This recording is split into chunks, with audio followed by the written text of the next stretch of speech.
Don't panic, ladies and gentlemen. You are being filmed for reasons of national security. The government believes terrorists are among us, and our unintelligent services have narrowed the list of suspects down to everyone in the fucking country. In order to protect your freedom, we must give up all of our privacy and much of our liberty. Laws are in place allowing tens of thousands of state snoopers to listen to your phone calls, read your emails, check your bank accounts, and examine every keystroke of your internet activity. Every page, every search, everything you do. But it's okay, because if you have nothing to hide, you have nothing to fear. Does anybody else have a problem with that? I know I do. It's a bit like being ass raped and then told by the rapist, it's okay, I washed my dick. Honestly, it's a really clean dick. I polish it every day, all the way to the hilt. Oh yeah. Before plunging it deep into the dark recesses of your privacy sphincter. But you have nothing to fear from your privacy sphincter being probed by the state's penis. It's free from disease, and we're only raping you to see if you object to being raped. Which of course would mean you are a terrorist. You can see how that works there. Now, if it were only one government dick up your ass, you might think, well, it probably is clean. Or at least it's quite clean, and I only have one dick to worry about. But it isn't.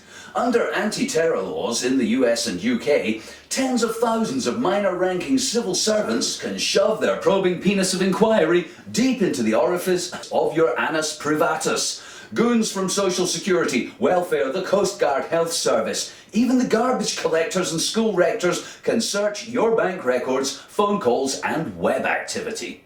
Isn't that too many dicks? Can we really be sure they're all clean?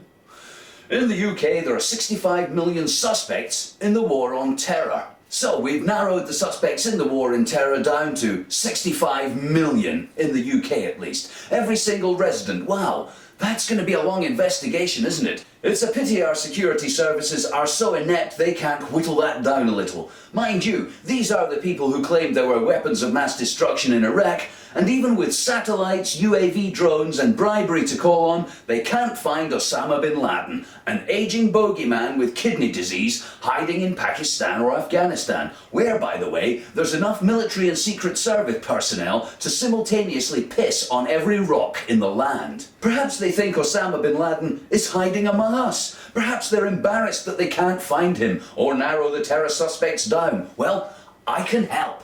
Because for a start, they can eliminate my mum. Yes, my mum is not a terrorist. It's very unlikely she'll become radicalized or blow herself up killing innocent bystanders in the process. Trust me, you can cross her off the list. I'm sure, in fact, that most people are not terrorists, and I'm outraged by these tyrannical powers, the like of which Hitler, Stalin, Mao Zedong and Kim Il-jung could only have dreamed of. What's to be done?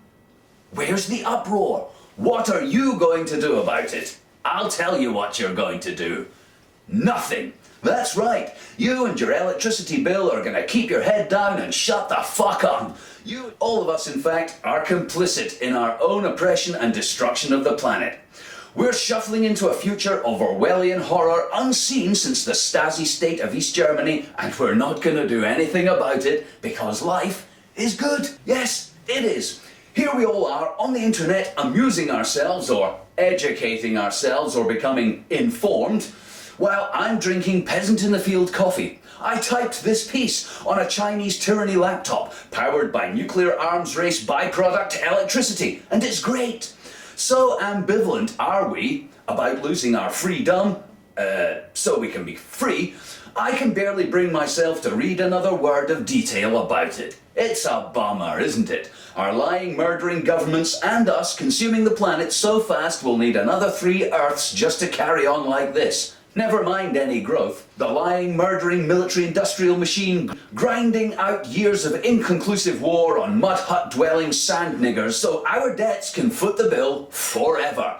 The war on terror isn't going to end. It's way too profitable. And anyway, it's a great excuse to oppress any dissent about the real problem. Consumerism. That's right, the war on terror is a fucking nonsense. Oh, 3,000 people died in 9/11 and we killed 1 million brown people for having oil. Trivial, petty, irrelevant lies. 100 species go extinct every day. Our forests have been decimated, the oceans are being emptied and they're acidifying. Our atmosphere's been irrevocably altered by the Industrial Revolution and 500 atomic bombs detonated in it. All of this while we watched, shopped and scratched our arse. Not only will we allow our government to fuck our privacy sphincter anytime they want, as long as the shops are open, we'll continue to stand by idle as a few wealthy bankers, who have all the money anyway, preside over the further destruction of Earth to become even more powerful. So, let's just bend over, people. Bend over, part our butt cheeks, and enjoy the reaming of our private life by fascist minions. We earned it. We created it. And you know what? We deserve it.